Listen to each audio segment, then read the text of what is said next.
Wave is here at E3 2019. We are at the Los Angeles Convention Center, and we're about to go in, have a great time, and show you some great games. It's 5:10 a.m. Me and Aaron going to get some McDonald's breakfast, like a couple bosses, and then we're going to the airport. Sun, this morning, the sun is coming up. So many things are going wrong. But I have 2 sandwiches at least, so those are good. Shane, oh no. We love Shane! Did you get it through security? Yeah, I bribed him thinking my hair went through. Where's it at right now? My asshole. That's not funny. See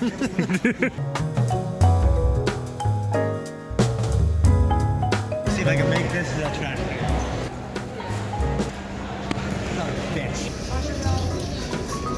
What happened? Why'd you have to go back? I forgot a little bowl thing with my phone. Oh yeah, you need your phone. Don't lose it. What are we doing? Going to play?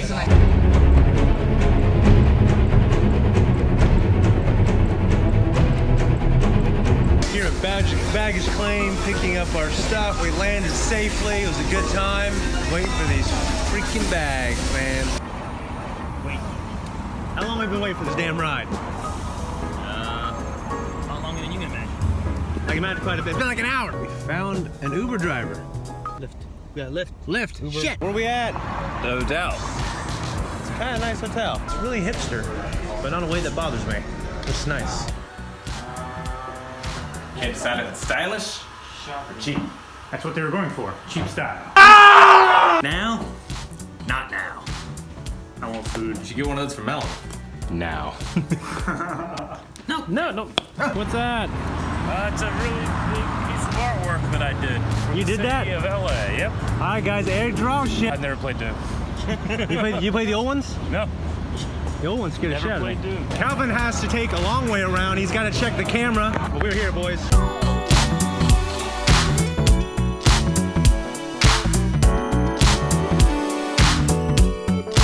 Lounge! Lounge! Fucking lounge! Lounge! He's lounging! He's lounging! Look at him lounging! Last year, 2018 E3, we went to the Facebook lounge and I had Eric lounge. This year, we're gonna lounge at all kinds of different places. Eric, lounge! Lounge! He's lounging! He's lounging! He's lounging! He's lounging! He's lounging right here! He's lounging everywhere! He's lounging! Rick, he's lounging! This is a lounge area. Look at all this! He's lounging! He's lounging! Rick, he's lounging!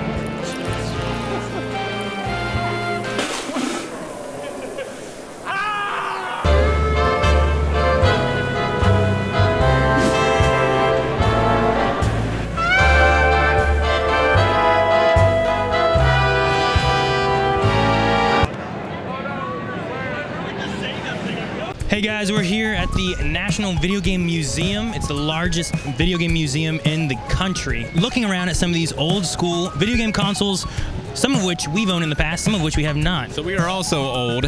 I guess, yeah. Okay. Among us, we have lived through pretty much the entire history of video games.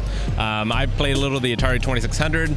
Like anything before that, I missed out on. But you know, I was born in the late '80s, so we've gotten to see video games go from their infancy to what they are today. Yeah. So Which is crazy.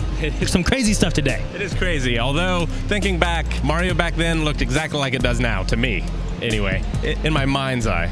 But let's talk about some of these consoles. Yeah. So we're starting out with the Genesis, which I had as a kid. Instead of the SNES, I made the correct choice because Genesis does what Nintendo don't. I really love the sound chip of it. In particular, it has this unique sound that no other console has ever had. It was kind of argued that Nintendo had better colors and Sega had a better sound. Mortal Kombat had blood on the Genesis. That's all I'm saying. It did. It is true. But Sega had some good games, so did Nintendo. I'm not a fanboy of either one. If anything, I was a fanboy of Sony back in the day, whenever there was Sony versus Xbox and all that kind of stuff. Gonna check out Kill la Kill, an Arc System Works fighting game, one-on-one.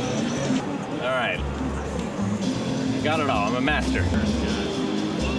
Character-specific dialogue intro, like depending on who you're facing. It's got a nice momentum to the movement.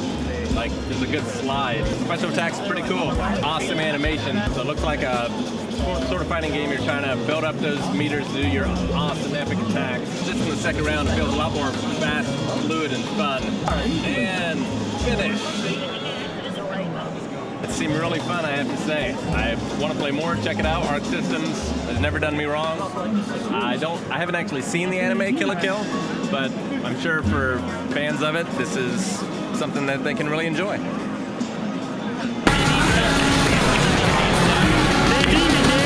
All nurses should dance. And she's river dancing.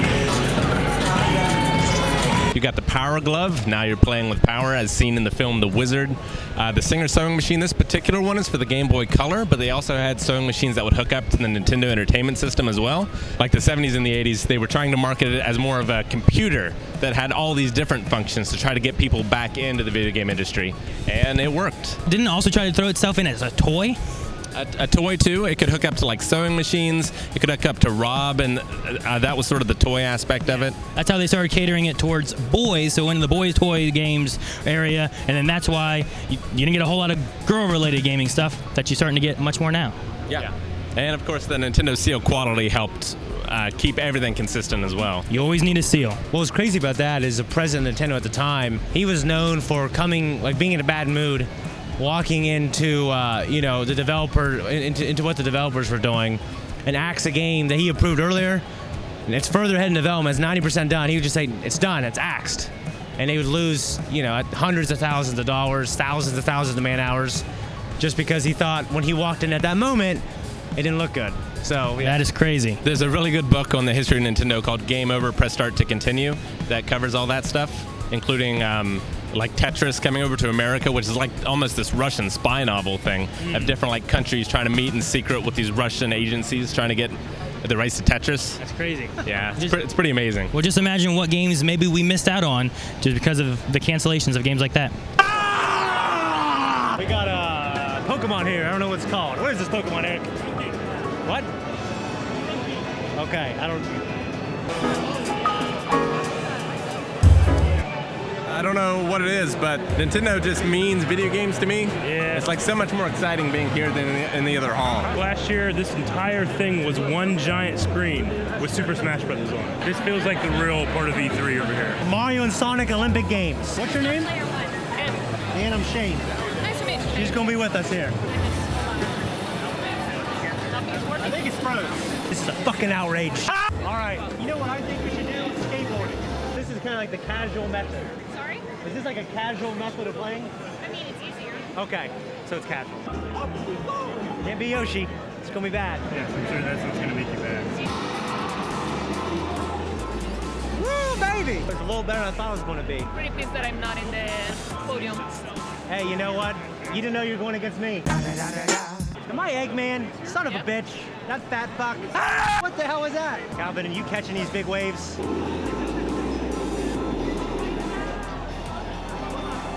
That was close. Are you guys done? Yeah, we're done. That was pretty fun. We were using just the Joy-Cons, so it was a simplified version of the game, but it was pretty fun. Clean, Nintendo fun. Over here, we also have The TurboGrafx 16. I never had a TurboGrafx 16. Nope. Although, I don't think Shane ever did either. no, none of us had the TurboGrafx, although apparently they're going to be releasing a mini version of this like they have for the SNES and the Genesis and such, so people who haven't got a chance might be able to finally play some of these games that never came out on anything else. Okay. Well, that's very good for them. We do have the Atari over here. A little bit of Pitfall being played right now. I was actually trying a little bit ago when you guys were doing the interview with the other gentleman, and it is very hard. The scorpions are tough to jump over, and so are Crocky Dials. Yeah, the only Atari I played was the 2600. I never did the 7200, or this is apparently a version of the 800 XL, which I've never even heard of. There's a lot of different game consoles here that I've never heard of. Now, I have seen over here the Sega Master System. Yeah. I've seen it. Probably on Angry Video Game Nerd, something like that. But again, another system I never had. I had a friend that had one, so we would play that a little bit, but I myself never owned one. I had the Nintendo Entertainment System. Well, speaking of the Nintendo Entertainment System, that's what we have next up, which is probably one of the earlier consoles I ever played on. I remember my grandma had one, and I went over and I would play the Olympic racing game and like Duck Hunt and Mario Brothers, and it was some of the funnest times I ever had at my grandma's. Yeah, so my great uncle Regis had one, and the games were too hard for him, so he gave it to me and my mom, and she would stay up all hours of the night and play Super Mario Brothers, and then I would play it as well, obviously. But yeah, this was where I first grew to love video games. I probably have around 50 NES carts now. I didn't have that many back then, but just going through, try to pick them up. I did a lot of renting back in the day because you couldn't afford because you could rent back then. And you could rent back then as well. It's another reason why the games are so hard, because for the American audience they changed them to make them harder, so you didn't want to rent them, you had to buy them. Yeah, or continue renting them, and then I don't know.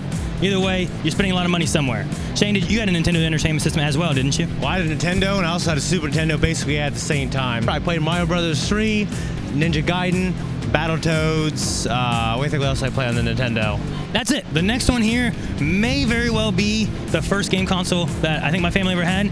The reason I say that is the controller is exactly what I remember when I played Burger Time. Okay. But nothing else looks familiar at all. The cartridges look the same, but I don't know what the hell this is. Obviously, it's a ColecoVision. These controllers, I remember playing Burger Time, and that's all I had. I had a little joystick, I had a number pad, and these did the salt and pepper. That did salt and pepper. That's how you killed a hot dog. Now, if you want, you can also see me playing Burger Time somewhere in the vlog, maybe right now. I don't know if that worked. Maybe it did. Anyway, continuing over. I used to play this on like, I don't know, a Commodore or something, where it had like a controller, had a joystick and buttons, like 1 through 9, like a number pad. It was terrible, but it was fun. You salt and pepper the eggs, they chase after you, little corn dogs or something. All about making burgers. I don't know why I loved it when I was a kid. I asked if this was the line, and she's like, for Hero Land, yeah. I'm like, no, for Burger Time. Let's try the third level. It's a veggie burger. So this one, the ladders are going to be on fire. On fire. You're doing all the work. I'm just running away from hot dogs. When's it out, or is it fall? Only on the Switch, or is it going to be on other things too, or do you know? I don't know. This is definitely a graphical upgrade. It also has 2 players, which I believe the other one had as well, but you can also do co-op and versus. It's really neat to have a little PvP element on top of just a fun random arcade kind of game. So maybe we'll stream it at some point, have a little couch party. 100% I'm doing that. It's like the one part of video games that can do in real life.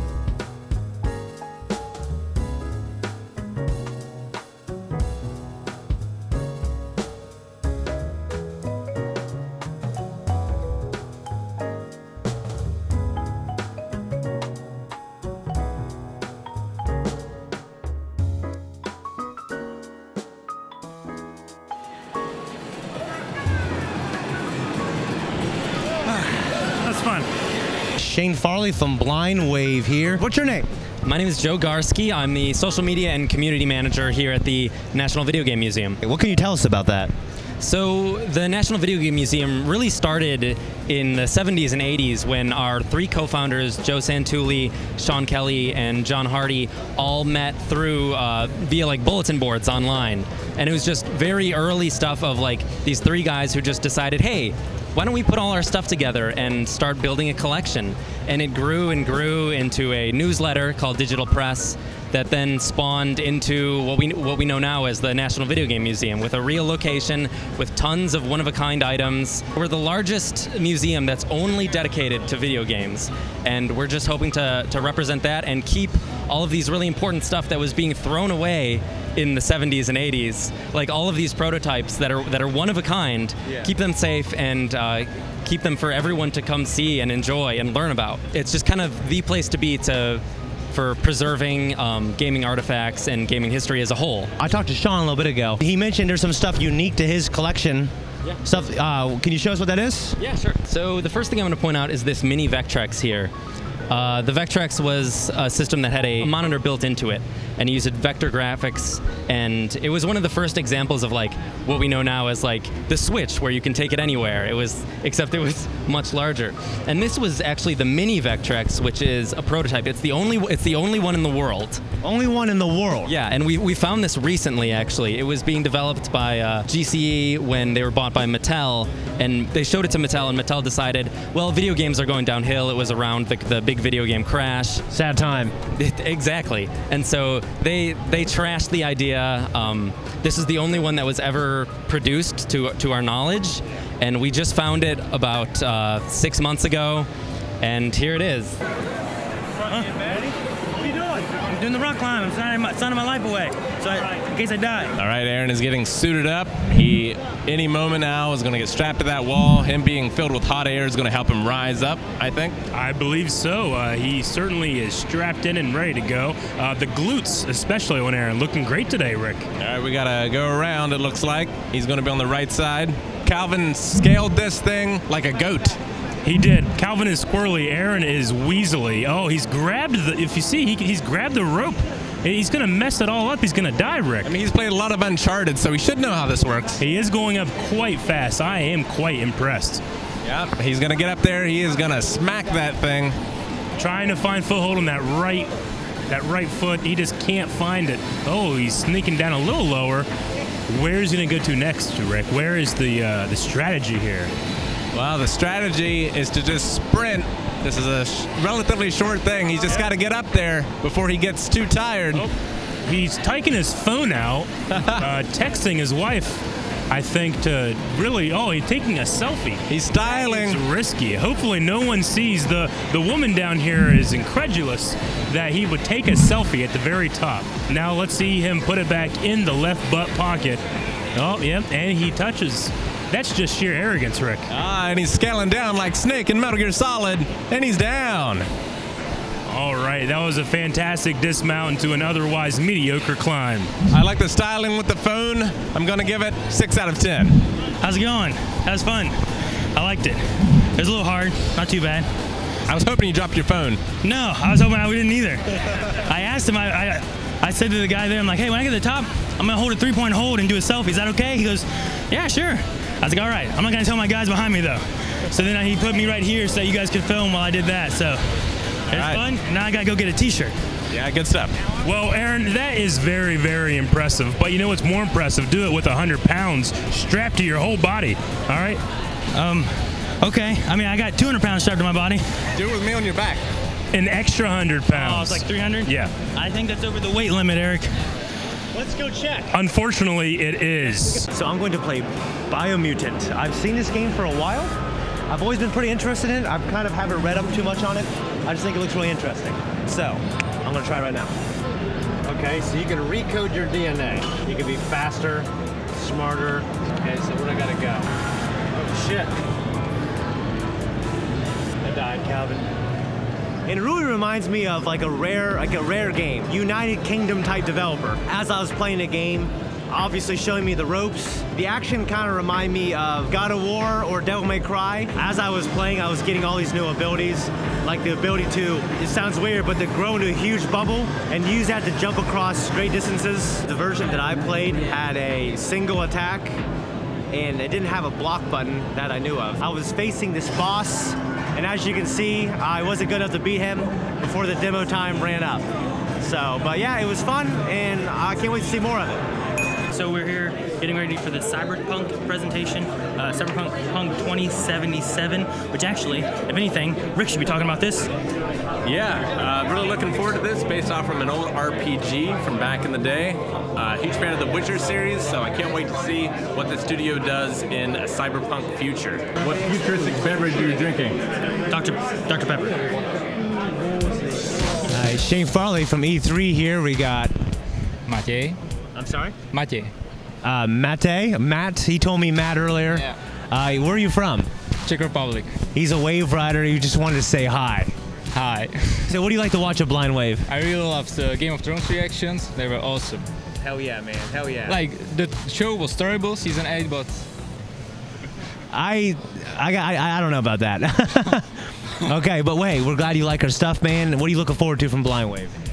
Well, like I said, your reactions, I saw your E3 reactions, like conferences, they were awesome. I have a accommodation through, I use Airbnb. I live in a tent in a garden, so in the evening, like to watch your reactions, it's awesome. Dude, hell yeah, we love you, man. We appreciate you. Yeah, thank you. And say in your language, subscribe to Blind Wave. Odebírejte Blind Wave.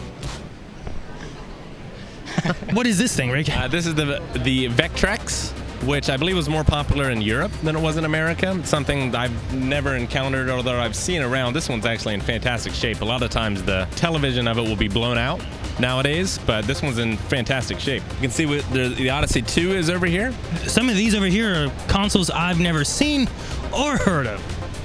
So I've heard of the Odyssey, which was a computer, and this looks like a computer as well, although mostly for gaming. We also have the handheld section over here. Lots of handhelds. I've seen several of these. Some of these I haven't. There is the Sega Game Gear. Yep. Rick, I know you had one of these because I borrowed it for a vacation, and I never beat that damn crab from Sonic. I still have my Game Gear. It drained AA batteries like nobody's business. I have about 6 games I've only ever played on it, including the hardest Sonic game ever made. It's so hard, so hard. And that's the crazy thing, too. You had to put in 6 AA batteries. It was nuts, and it's so much better now with some of the handhelds we have. It's weird because they had so many ideas that were correct. It just at the time, like you said, 6 AA batteries, and it still was like, what, 4 hours or something? Yeah. But yeah, and gaming kind of ended up going that way with the backlighting and everything else. So yeah, pretty cool. I can't do it. Do you have giant hands with manly sausage fingers? Do it! Do you find yourself hitting multiple buttons with these skinny muggle controllers? There is an answer. New giant controllers for the size challenge gamer. How? Never be the butt of jokes again as you execute game inputs like the pro gamer you are. What's this man doing? I can't believe it. Something that I think is really cool is over here is this Marlboro Atari Lynx, which is really interesting as a point of like how far and how different the kind of gaming culture is, where we were once at the point where a cigarette company had their very own gaming console. It's like something that would never fly these days, and there are only a few of these out there in the world to our knowledge. So it's just another one that I think is really kind of neat and funny and weird. What I think is cool is when you look at controllers, like everyone's competing in the market, like Sega's controller and this Nintendo Super Nintendo controller were much different in terms of the button layout. And like the 4 face buttons kind of end up winning. So I think it's interesting to see like this right here, just these buttons. Everyone wanted to be different back then. And an anecdote that I always think of is the video game Alex Kidd in Miracle World was kind of Sega's answer to the original Super Mario Brothers for the Master System. Yeah. And they actually swapped the run and jump buttons solely to be different from Mario. I'm a Nintendo guy myself, so my eyes kind of go towards the Nintendo stuff. Yeah, absolutely. Like right here we have the very famous Nintendo World Championships cartridge. From 1990. You may have seen it in a film called The Wizard, which I love. Other people not so much. Maybe Rick, if he's around here, he might love that. Rick, do you love a video game film called The Wizard? Hell yeah. Yeah. Oh, okay, sweet. Yeah. Okay. Awesome. Yeah, that is worth a lot of money. We actually just got another pretty interesting item that's over in the case over there.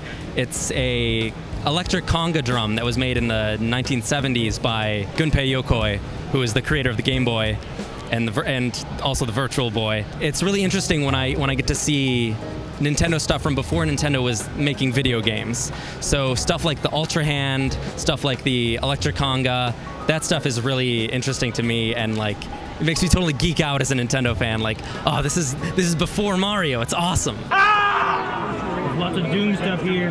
Yeah, lots of Doom. One thing I noticed is a board game. Yeah. You have the board game? I do not. I have not played it. This is actually the newer version of it, but the original Doom one was kind of the first of the new co-op dungeon crawlery sort of board games. I still want to play it. That and Gears of War were kind of the 2 first of the new sort of genre of them. But yeah, I'd love to check it out. If nothing else, for the minis.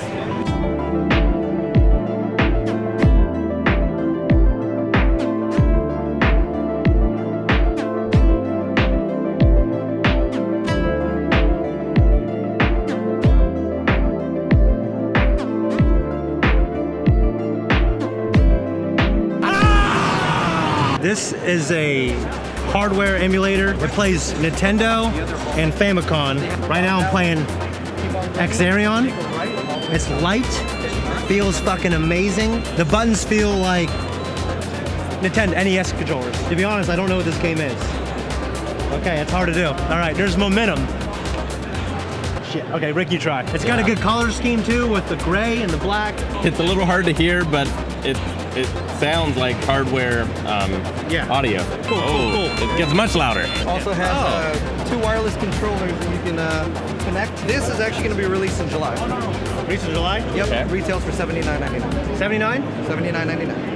That sounds just like a great thing to have. I was telling my man here he needs to make a Super Nintendo one. You guys are gamers. You guys are retro gamers. Yes.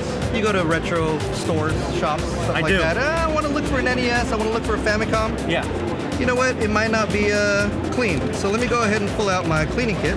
Oh, snap. Oh. And you can actually put in Q-tips. You can actually put in a little alcohol. Cool. That's cool, You can go man. to swap meet, you know. It feels like the same plastic that those accessories used to be made of back in the day, you know. A red Nintendo TV. Look at this. I didn't know Nintendo made a TV. I did not either. Had a built-in VCR. I do remember those. My sister had a little TV that had a built-in VCR back in the day, but it certainly wasn't Nintendo. As far as most of the other things here, I'm not too familiar with too many other things. However, there was one thing I saw earlier today that I want to make sure I show you guys. It is the Fast Finger Nintendo pad. And what you do with this thing is you set your Nintendo controller for the original Nintendo into it, and then you can use your fingertips instead of using your thumbs, and it's supposed to make gameplay faster. I bought one of those at a yard sale. I have one. Well, as far as using it, what do you think of it? Is it as ridiculous as it sounds? It is absolutely ridiculous, although it's not the most ridiculous thing I've bought for the NES. What would you say is the most ridiculous thing you've bought for your Nintendo? I haven't seen it here, and I can't remember the name of it, but it was supposed to have like an invisible laser or something, and you could make gestures over it to control the character. The Angry Video Game Nerd did a thing on it. I can't remember the name of it, but I did buy one of those again at a yard sale, and it didn't work at all. So, big Bioink? I don't know. Bionic. All right, I'm a fucking fool. The Xbox One controllers. Calvin, what do you see different about it? Over the standard controllers, I can see that they have tunable triggers, backlit buttons, and it comes with its own brand of charging station. Third-party accessories are either a hit or miss. Sometimes they're much better. So these got these paddles down here, and this, I don't think it's hard to compare. For me, I like the PlayStation and the NES D-pad more than any. Whoa. Damn it! Wait a minute. I'm gonna run into this. Oh shit! I'm going still, baby. This is unbelievable. Be advised that real Dodge darts do not hold up to that kind of abuse. Controller. I just want to try the controller. I'm not sure if all the features in it for this controller is used in this game. Yeah, it's interesting. I usually use the Steam Link controller for the PC or a PS4 controller. I'm a little afraid of hitting the buttons in the back as I grip. Sometimes when things are intense, I just grip the controller like I'm going to break it. Placement for those might not be it for me, but it seems well made. Here's Fortnite area. Auto. Last year they had a llama you could ride, like a bull. It's not a bull. I want to do this. We'll have to have 4 of us do this and one person film. Do it tomorrow. My back hurts today. I'll let them have it. Today was my day. My back will hurt tomorrow. So if I fail, it's because of that. So I actually have these Mario pins over here. If people have things that people have things that they would want to donate or somehow support the museum, how do they go about doing that? Yeah, so the easiest way is to just email us at info@nvmusa.org. That's info@nvmusa.org. Are there any holy grail major items you guys are missing or particularly looking for? Not necessarily. I mean, always if there's something out in the wilds that we don't have, we want it. So whether there's only one of it, whether there's 10,000 of it, whether there's 1 million of it and it's not in our museum, we want it, and we want to have everything that we can. So whatever you have lying around, whether it's obscure or kind of commonplace, it's worth dropping us a line if you're interested in donating to the cause and keeping this stuff preserved and in a place where people can see it, enjoy it, and learn about it. This guy from Bandai Namco out there, he's got 3 pieces of pizza. He ate the first one vigorously, the second one reluctantly, the third one he hasn't touched. So I'm gonna ask him, sir, are you gonna finish that pizza? And then if he hesitates, I'm gonna go. Okay?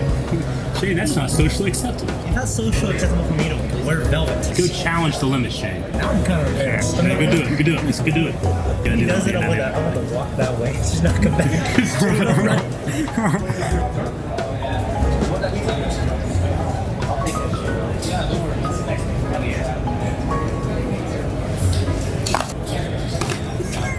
This was a goddamn dirty trick. What do you mean? This guy got pizza, you got nothing. Quit slopping all over the dude one.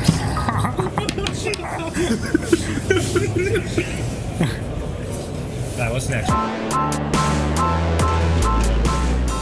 WaveCon Meet and Greet 2019, Los Angeles. What's up? What's up? Tell me more how much you love me. Well, we need a longer video. We need a longer video for that.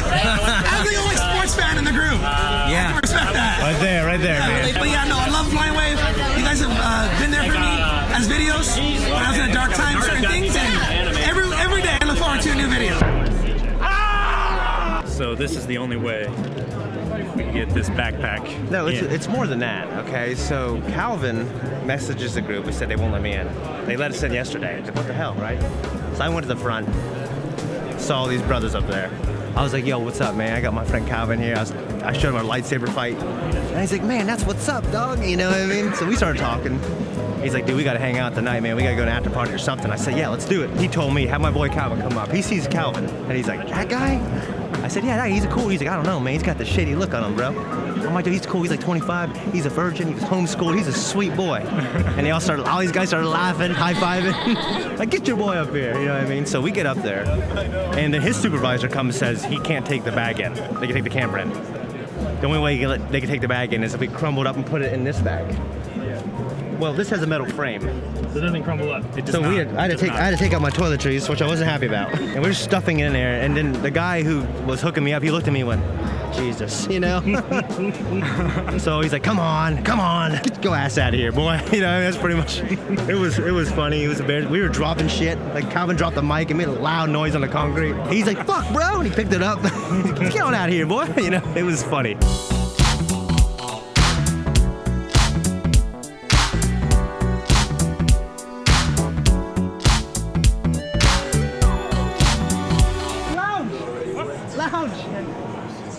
Lounge. He's lounging here. He's lounging. So we are now out of the 80s, done with the NES and the original Sega, Atari, all that. We're here. Era. We're here with 16-bit for Super Nintendo, which I think all of us had, right? Definitely had a Super Nintendo. I think it's my favorite console of all time. I certainly think it's the greatest era of gaming. That and Sega Genesis, they kept elevating each other. That's why there's so many great classic games from that era. Now, Rick, did you have this or did you only have Sega? I only had the Genesis and the Game Boy. So sad. I had everything from from Donkey Kong Country to Batman Forever. And Zombies Ate My Neighbors. So I had the good and I had the bad. Aladdin, some great games on the Super Nintendo. Some exclusives like Super Mario World were great. And then there was, of course, Mortal Kombat that they had on both consoles. So lots of good games on the Super Nintendo. Maybe one of the best libraries of any game console. Yeah, I agree. So this right here is, they relaunched the Super Nintendo in this smaller compact version we have right here behind us. Did you have the Super Game Boy? No, I didn't have a Game Boy. Yeah, but you could have had a Super Game Boy. Why would I have a Super Game Boy? So you can play Game Boy games on a Super Nintendo without a Game Boy. I didn't have a Game Boy. Why would I have Game Boy games? You didn't need a game because you could have had a Super Game Boy. It sounds ridiculous, Shane. I didn't have Game Boy games, so I definitely didn't have a Super Game Boy because I didn't have a Game Boy. The next one coming up here is the Panasonic 300, which I never had. I don't even know if The 3DO. the 3DO. Yes. Yeah, I still didn't have it. They became a software company after this one debunked. 3DO came out with, I believe, the Army Men games. Yes, they came out with the Army Men games. Also for the 3DO, the only non-Nintendo Zelda games came out for the 3DO. Or no, I'm sorry, that was a CDI. Yes. Yeah. Yes. My bad. I didn't have this, didn't play it. Failed console, guys. Next up is Sega Saturn. Now, is this what you had? I did not have a Saturn. My friend Brad had a Saturn, and I played a lot of games at their house, like Panzer Dragoon, Alien Trilogy, stuff like that, but I never had one. I never had any Sega. My cousins had every Sega. They had a Sega Saturn. I can't remember what Sonic game was for that. I think it was just called like Sonic CD, wasn't it? I don't know. I don't know either. But I know this next one we have, though, which is the Nintendo 64, where these great guys are playing GoldenEye, one of my childhood favorite games, 4-player split screen. It was one of the best games to have in your household when you had friends over. You had it. I had a PlayStation. So I got to play a lot of GoldenEye over at your place. Star Fox 64. I think you had Bomberman 64 as well. Star Fox was one of my favorite games. I also love, they had Donkey Kong on there. They had some Ocarina of Time. Probably one of my favorite Zelda games of any Zelda game. Over here about Zelda Ocarina of Time. Oh yeah, I had everything Zelda-wise for the 64. Is one of my favorite consoles, one of the favorite eras of Zelda ever.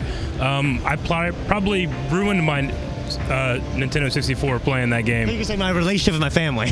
No, that too. That's a given. Well, when it comes to GoldenEye, though, we all picked Oddjob, right? Right? You know, what's interesting is the transition from 2D to 3D. A lot of games kind of tried to do that and they failed. Like Mario was a success. And it became kind of like the template, like, oh, we need to do something like that. See, in my opinion, Donkey Kong 64 didn't capture the magic of the throw G. It was just different. It wasn't a Twitch game anymore. Yeah, you know it's true. It was a very different game, but I mean, it was still fun. And the thing too is like there's so many different characters you could play as then. Yeah. So it changed up a lot of things. So like the first Sonic game was pretty good. The first 3D one was decent, and then after that, the transition from 2D to 3D, there's high expectations to do that. And Sonic doesn't operate that well doing that.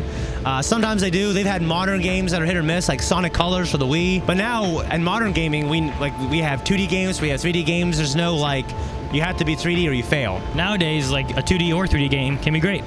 And now we're in, we went into the era next of PlayStation, Xbox. All kinds of great things. Yeah, the PS1 is behind us. That's what I had instead of the 64. So many great games. So many great JRPGs like Final Fantasy VII, Final Fantasy VIII. Had Metal Gear Solid. It's just so many good memories. My question to you is, you had a 64, you didn't have a PlayStation. So how did you become such a Sony fanboy and such a big fan of those franchises? Well, I played PlayStation at Rick's a lot, and then I got a PS2 instead of a GameCube. You had to play them a lot, I was going to say, yeah. I mean, Metal Gear Solid was a great series. I love that. When I got into PS2, it had so many great games like Crash Team Racing and Metal Gear Solid. I think PS2 might be the best console over SNES, personally. It does have a great library. It's in like that medium era where like the graphics and stuff are still pretty good. I mean, SNES is great because it's all 2D. A lot of the cartoony stuff looks good even today. Super Mario World still looks good even today. But Metal Gear Solid 2 has a lot of nostalgia with such a great library and a really good controller too. The dual analog controllers and everything like that. All that stuff works really well. I mean, I would disagree. I think the PS2 is one of the greatest selling consoles of all time. That's certainly a great thing. But I think historically, gaming won't look at it as fondly, and just by next generation. A lot of those games, they've upgraded on the PS3 and they look better. I think it controls worse now, and it's going to control worse the farther we go into the future. When we have Sega Genesis, we have Super Nintendo, those games are simple, and I think those are looked at more fondly and therefore better historically. I don't know. I would say PS2 has a lot of games that they have remade, HD and whatnot. Not a lot of. Like I said, they've had to change them. They've had to upgrade them. Well, okay, but there's not a lot of Super Nintendo ones being remade though. Maybe they're not wanted. Well, you don't need to. Or they're not wanted. How's the pizza? It's not bad. Calvin's getting the other different kind of pizza. Where's he at? Rick, where's your brother-in-law? What the? Just. Oh my gosh, he's in the mall plants.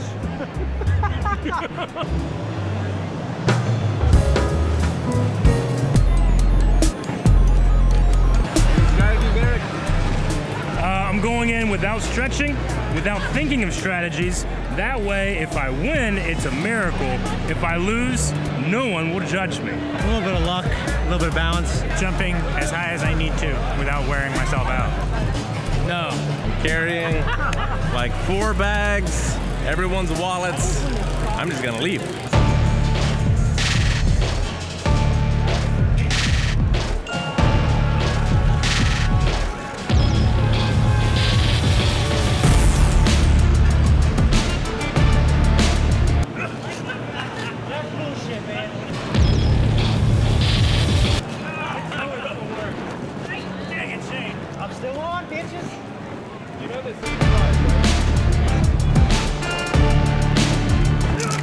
God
too out of shape for that. Jumping, ducking.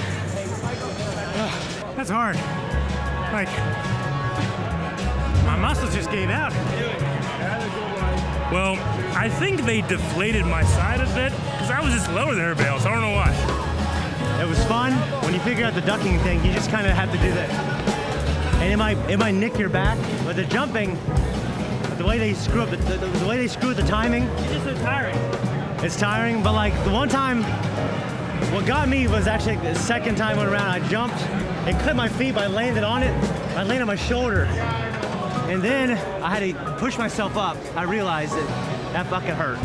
Well, you can go back and see this, but every time I would go to jump, my immense size and weight pushed it down. I had jumped more than 3 times these guys' height, like Superman. Oh yeah, it's like jumping on an unstable. Like Superman doesn't jump off the earth. And I'm not making the earth away. I'm not making excuses, but they screwed Eric. I think they stomped on him more than everyone else. I think I'll be okay now. I got my slurp juice. Fellow wave rider here, he did it with us, man. Boaz. Hello. What do you think? Fun. How many times have you done this? I've done it like 12 and I've won at least 5 different times. You didn't win that time. Yeah. Who did? I don't know. Epic one. So when we take old games and update them from their original state, improve the controls, improve the graphics, what do you think about that? I love this movement of these micro consoles. I just played the Sega Genesis Mini over at Sega, and it looks great. It feels just like the original thing, and I think it's so important that these companies, these publishers and developers are taking these older games and restoring them and kind of making them accessible to people who haven't played them before. And with games, especially legally, it's really hard to track down an old cartridge of an obscure like Sega Master System game. So it's really important to me that we encourage like these publishers to put out classic collections, whether it's updated or just a simple port of the original. It's so important that we keep these things out there for people to play and enjoy. And they just announced the TurboGrafx 16 Mini, which I'm so happy about because it did pretty poorly and not a lot of people played a lot of the games. They're all extremely expensive right now. It's such a deal for all of this history and all of this stuff that you can't really experience easily these days, or in the form it was intended in. I think this is fantastic. I think it's great that there's a physical place that people can go and interact with this stuff, find it, like be a part of the history. Yeah. So that is super excited. It's certainly on my bucket list to fly out there and check it out. So thank you so much for your time, for helping with all this stuff. If you are in the Texas, what city is it in? It's in Frisco, which is just north of Dallas. Super easy to get to. All right, so if you are in the area, definitely check it out and drop them a line for a donation or something like that. Thanks, guys. Thank you. And thank you. Thank you. The last day, well, the day's done. The last day of E3 was yesterday. Really, what was that noise? The last thing that Calvin and I did was Dying Light. Yeah. Which we got a souvenir from this. Look at that. I don't know exactly what it is. It looks really cool. I got another souvenir. You don't know what it is? It's a statue of some sort. They gave us another souvenir. Here's one. Here, this is my souvenir. And here's one. Oh, my label peeled off. They had an open bar. Here, Shane, you can have it. They had an open bar. And I was so surprised. And when we were there, they were like, I was like, hey, can I have they had rum and coke. Like, can I have a rum and coke? He was like, okay, sure. And he poured rum. He goes, you want a double? Like, sure, I don't care. It's the end of the day. I'm not gonna be working anymore. Yeah. So he poured a double, and then his like boss or some his other guy manager, walked around, and he goes, he said double. He just started pouring. He said, make it a good one, make it a good one. He starts like shaking the ketchup bottle into the glass. That's funny. So like I had this thing, I'm like, Jesus, okay. So I started drinking that. I haven't eaten since like 8 o'clock. I had a Kind bar. That's all I've had all day. Yeah. So I had that, and then when I left, he was like, here you go, have a souvenir. And he was handing these beers out. Yeah. So He I said, took one of those. give you a refill. So we had our glasses. Well, no. I was like, okay, yeah, sure, I'll take one. So I put it in my bag. And then I was like, here you go, can you take care of this? And he goes, yeah, sure, what you want? And I went to throw away my empty cup. Yeah. He refilled it. Yeah. With another double of rum and coke. Which the double was this much rum and this much coke. It really surprised me. Because like that cup was, pretty good. The review, I hope, went really well. But yeah, it was. It definitely surprised me because they had an open bar at Cyberpunk, Yeah. Soda. It was a soda Yeah. bar. We walked Yeah. in here like, oh yeah, you know, help yourself to the bar. And we walked over, there's beer and rum and fucking whiskey. Yeah, there was- Calvin got Jameson or something. There was Jameson. I got a double Jameson straight on rocks. It was That's amazing. funny. It was so crazy. That's crazy. That's crazy. I'm kind of pretty interested to see what's in that. Yeah, let's see what's in this thing. Yeah. Oh. Pull it harder. You know, I gotta get my finger in there. Okay. Alrighty. So, here it is. Oh no! Careful. No, it's fine. Oh, I thought it Comes was off in broken. pieces. Okay, so he has like a little weapon in his hand. It looks like some kind of road sign cleaver. This looks like, is it Aiden or Adrian? Aiden. I think Aiden is the main I character. think it's Aiden, which would be the main character of Dying Light 2. But it's a cool little statue of him. It's really cool. Just for going to this damn thing? Yeah, because we went to it. Now Calvin didn't get one. Now Yeah, they I only didn't get a real They only chair. had probably like 30 seats in there or something. I don't know. It was about maybe 40 seats. Each seat had one of these, and Calvin was trying to get a picture of the mural. And then I went in, and I got one of the last seats, and this was sitting in the seat. Like, okay, so at least I got this. Should've ran in there, Calvin had to kind of sit on the Yeah. side and stuff. So Well, I was trying to get a picture of the mural that was in the open bar room, so I waited until like most everybody went in and tried to get a shot of it. yeah, and then he asked too about these other figures that they had, and they're like, "Oh no, we're not giving those ones away." And then after we came out, they gave them away. Yeah, And Calvin Son didn't of a get bitch. And Calvin didn't get one. That's cool shit, man. It's a pretty neat time. I enjoyed it. It was fun. All right, we got everything. Yeah. What? Shane's peeing.